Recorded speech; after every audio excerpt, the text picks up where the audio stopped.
Hi, Tino here to another State of Decay 2 episode, and I have something special to talk about today. The future of State of Decay 2, which was already discussed last summer when they put the Bounty Broker into the game and several new weapon packs, but now they're still enhancing more and more of the game, even over 2 years after the initial release. In the last live stream, where they talk about and showed us the Drucker County map overhaul and changes to the design and making it more comfortable to drive around, Doug, the level and world designer, also talked about it just being the beginning of the map overhauls to see what the potential of the game and the extent of the map design really is. Furthermore, they announced a bigger update and something they want to implement in the fall update, and I really hope it'll be a bigger update or a huge bug and glitches fix pack with a bunch of quality of life improvements and slightly increased challenges within the Nightmare Zone.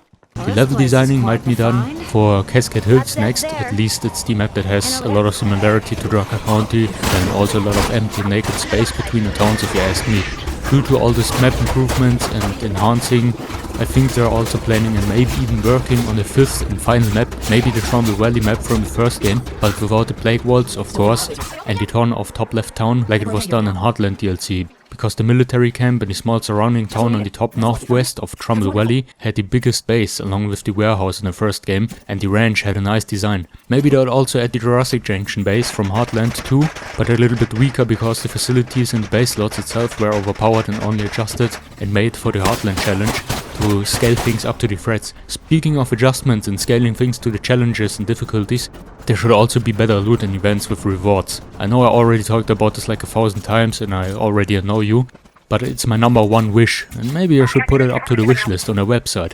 Adding a timed event or challenge like in online RPGs like The Elder Scrolls Online, Lord of the Rings Online, Diablo 3, and many more with timed special events. In this case you have to face an infected zone or a whole area in the game, like in the Danger Zone in State of Decay 1 or the Massive Hordes in Days Gone or World War Z, which are both also zombie games, and after finishing off the huge horde a chest appears, like out of nowhere. I mean, yeah, it sounds kind of ridiculous like in an RPG, or maybe an enclave who enriches you with rewards. Speaking of enclaves, a better AI improvement in its action might also be beneficial for the consumer and keep new players engaged to the game for a longer period. An example for that would be bigger enclaves that add more survivors with time, have more interesting quests for you and overall larger variety. Furthermore, instead of exiling a survivor you don't want in your community anymore, you give them the possibility to leave for another community instead of disbanding a whole community after recruiting one.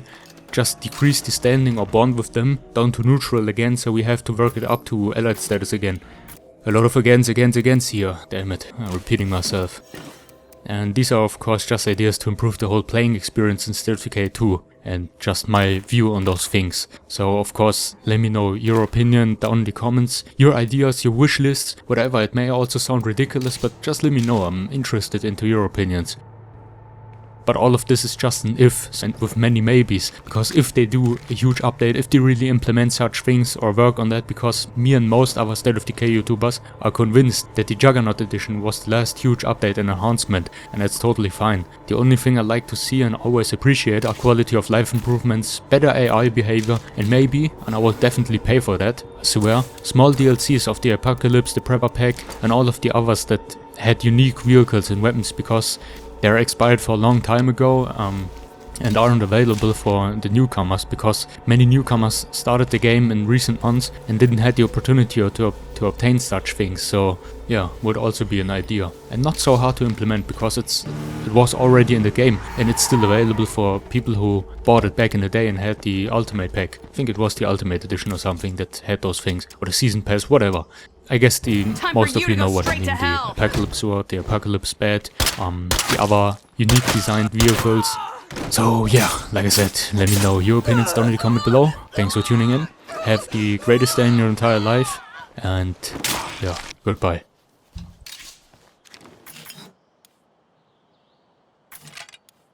Tell me you're looking for new members, please.